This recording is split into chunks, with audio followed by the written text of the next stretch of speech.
नमस्कार, आपके साथ मैं हूं दीपिका शर्मा और आप देख रहे हैं क्राइम तक। गुजरात से एक बड़ी खबर सामने आई है जहां पर एक सीरियल किलर को पकड़ा गया है। एक ऐसा शख्स जो सोसाइटी के लिए एक बहुत बड़ा खतरा था और जिसने लोगों की जान भी ली है। लेकिन जो वजह सामने आई है, जो इसके पीछे के कारण सामने आए, वो काफी ज्यादा हैरान करने वाले हैं। और उससे भी ज्यादा खतरनाक उसके जो तरीका उसने अपनाया है लोगों की मौत का, वो भी बड़ा अलग सा सामने आया, बड़ा खतरनाक सामने आया। जिसका जो एक अर्थ निकलता है वो ये निकलता है कि किसी भी शख्स पर भरोसा करना आज के वक्त में सबसे ज्यादा खुद के लिए नुकसान पहुंचाने जैसी चीज है, जो इस पूरे केस से पता चलती है।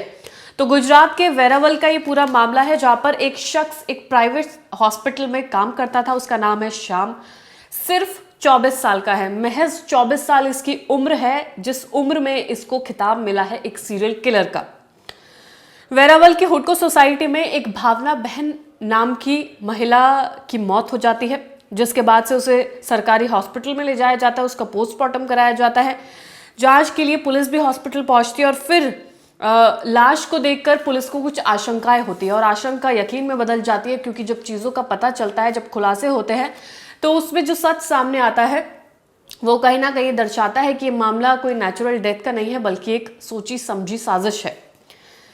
अब इसी वजह से भावना बहन की मौत जब हुई तो वो अकेली घर में बेड पर पाई गई थी। अंदर की बजाय घर बाहर से लॉक था।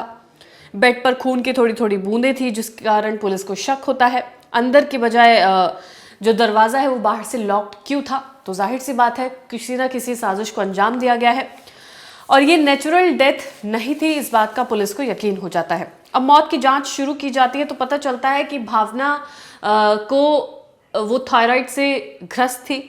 घर के बाहर एक पान मसाले की दुकान वो चलाती थी, जिसके दुकान पर कई सारे लोग आया जाया करते थे। कुछ लोगों से उसकी जान पहचान भी अच्छी खासी हो गई थी। अब पुलिस को ऐसी जानकारी मिलती है कि हॉस्पिटल में काम करने वाले श्याम चौहान जो लड़का है, उसका ताल्लुक कहीं ना कहीं इस भावना बहन नाम की महिला से है।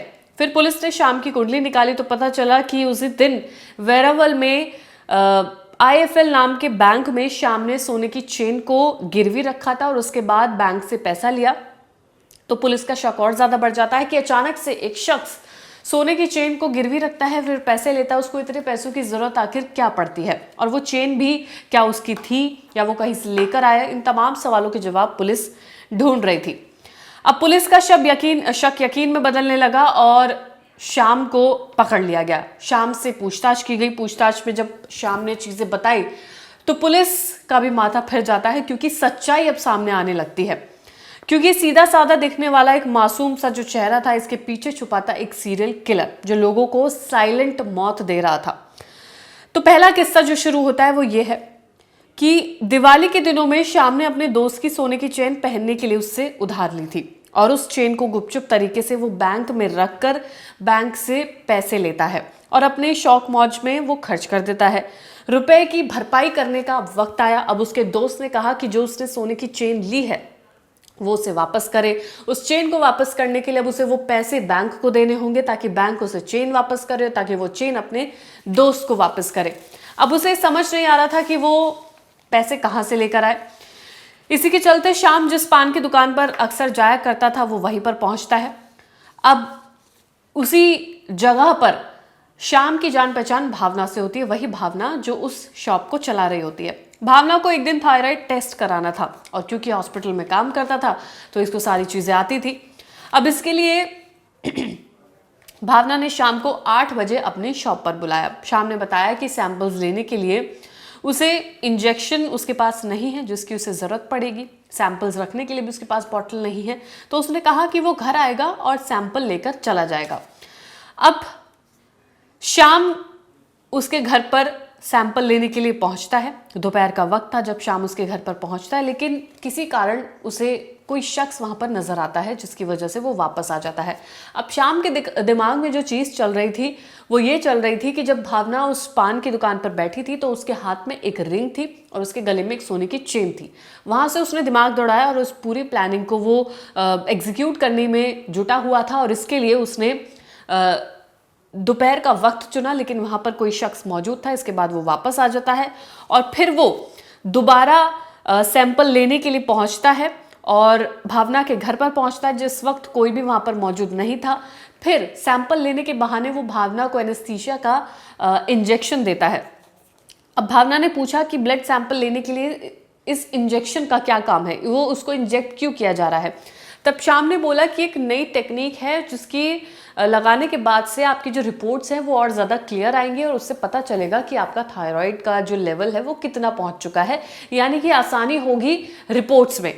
अब 2 मिनट बाद ही भावना बेहोश हो जाती है, जिसके बाद श्याम उसके चेन और गहने लेकर उससे उसके गले से उतार लेता है, रिंग भी उतार लेता है और भावना का मुंह दबाकर उसको मौत के घाट उतार देता है और घर को बाहर से बंद कर देता है और चाबी कहीं दूर फेंक देता है। अब इस तरीके से इसने पूरी प्लानिंग की थी और इस प्लानिंग को उसने एग्जीक्यूट भी किया और इस तरीके से भावना की चेन और रिंग लेकर वो घर से फरार हो जाता है और भावना को का कत्ल कर देता है, यानी कि पहली साइलेंट मौत उसने भावना को दी। अब सॉरी माफ कीजिएगा, ये पहली नहीं थी बल्कि दूसरी थी। इससे पहले भी वो एक साइलेंट मौत दे चुका है। तो उससे पहले जो एक और कत्ल की कहानी है वो कुछ ऐसी है कि श्याम ने पूछताछ में बताया कि 4 महीने पहले उसका दोस्त जो अभिषेक जिसका नाम है, जिसकी तस्वीर हम आपको दिखा रहे हैं, उसको भी उसी ने मारा था। वो भी इस वजह से क्योंकि वो एक हाथ में रिंग पहनता था। अब उसकी नजर यानी कि श्याम की नजर अभिषेक की रिंग पर थी और वो उसे चाहिए थी। तो एक दिन ऐसा हुआ कि अभिषेक के पैर में दर्द हो रहा था, इस वजह से वो अपने दोस्त श्याम को कॉल करता है। वो कहता है कि वो दवाई ले आए ताकि वो दवाई खा सके और उसका पेन थोड़ा सा कम हो।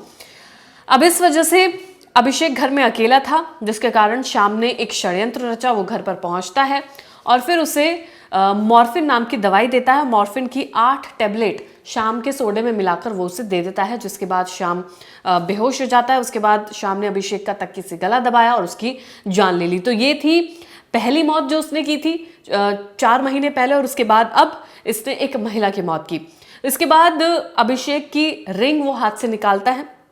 उसके बाद घर में मौजूद 20,000 कैश भी वो लेता है और वहां से वो फरार हो जाता है। अभिषेक की रिंग वो बैंक लेकर जाता है, जहां से उसे 23,000 रुपए और मिलते हैं, यानी कि 20,000 वो घर से कैश लेता है, 23,000 वो उस रिंग का लेता है उस बैंक से। अब इसके बाद श्याम ने अपनी गर्लफ्रेंड के लिए कुछ सोचा। उसने सोचा कि वो इतना पैसा जमा कर ही चुका है तो क्यों ना गर्लफ्रेंड को कुछ दिया जाए। अब उसने गर्लफ्रेंड से शादी करने के लिए एक मंगलसूत्र बनवाया, यानी कि इन 2 लोगों को मारने के बाद उसने ये सोचा कि अब वो शादी करेगा और अपनी गर्लफ्रेंड के लिए मंगलसूत्र बनवाएगा। पुलिस का कहना है कि एनेस्थीसिया और मॉर्फिन नाम की जो दवाई है वो काफ़ी ज़्यादा घातक है, वो किसी को आसानी से नहीं मिलती है। पुलिस का ये जांच का विषय है कि जो श्याम ने दवाई खरीदी है वो उसने कहाँ से खरीदी या उसने हॉस्पिटल से चुराई है। इन तमाम पहलुओं पर भी ये जांच की जा रही है। इसके अलावा जो ये पूरा केस है वो सीरियल किलिंग का केस नजर आता है, जिसमें श्याम ने पहले अपने दोस्त अभिषेक का कत्ल किया और उसके बाद उसने जो पान मसाले की दुकान चलाने वाली महिला है भावना, उसका कत्ल किया। दोनों में एक मोटिव था। मोटिव ये था कि दोनों के सोने की चीज़ें चुरा कर बैंक में जमा करना, बैंक से पैसे लेना और उसके बाद अपने शौक मौज पूरे करना, अपने गर्लफ्रेंड के लिए चीज़ें बनवाना। ये पूरी साइकी जो अभी तक की समझ में आ रही है, यानी कि जो सीरियल किलर है वो पैसों के लिए तमाम चीज़ें कर रहा था। साइलेंट मौत दोनों को उसने दी, एक जगह मॉर्फिन का इस्तेमाल किया, एक जगह एनेस्थीसिया का इस्तेमाल किया, बेहोश करके इस पूरे कत्लेआम को अंजाम दिया।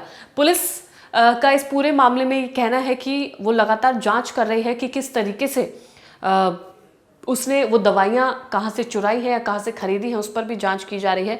और ये शख्स पूछताछ में क्या बताएगा वो तमाम अपडेट्स भी हम आपको लगातार देते रहेंगे। वेरावल में सीरियल किलर का मामला सामने आया है। कौन है ये सीरियल किलर और कैसे ये हत्याओं को अंजाम देता है? गुजरात के गिर सोमनाथ डिस्ट्रिक्ट के वेरावल में से एक बेहद ही शॉकिंग न्यूज़ बाहर आ रही है। इसके अनुसार एक 24 साल का यंग लड़का जिसका नाम श्याम चौहान है, जो एक मेडिकल होम केयर की सर्विस देता है, जिसमें घर पे आके बीपी, डायबिटीज, शुगर सब चेक करता है। और इसने अपने सिर्फ हॉस्पिटल कंपाउंडर के कार्यकाल के दरमियान हॉस्पिटल में से जो प्रिस्क्राइब ड्रग्स होती है, जो एनेस्थेसिया के काम आती है, जो आईसीयू में ऑपरेशन के दरमियान यूज की जाती है, उसका मिसयूज करके एक नहीं बल्कि 2 मर्डर करके, और मर्डर करने के बाद उसके घर में से मतलब गोल्ड कैश की लूट करके डबल मर्डर करके एक सनसनीखेज वारदात को अंजाम दिया है। वेरावल सिटी पुलिस के स्टाफ ने बहुत ही मेहनत करके 2 मर्डर के जो आरोपी है श्याम नाथाभाई चौहान एज 24 इयर्स उसको अरेस्ट किया है और उस पर आगे की कार्यवाही जारी है। सर ये पुलिस को कैसे पता चला, क्योंकि ये तो एडी हुई थी, फिर कैसे पता चला कि ये इसमें जो एक 11/11 को मतलब 11 नवंबर को एक महिला भावना बेन की एक हमें डेड बॉडी मिली थी। उसकी बॉडी का जब पंचनामा वगैरह हुआ तो उसमें पुलिस को थोड़ा सा सस्पेक्ट लगा कि ये कैसे मतलब डेड बॉडी मिली है और ये किन सर्कमस्टांसेस में ये डेथ हुई होगी।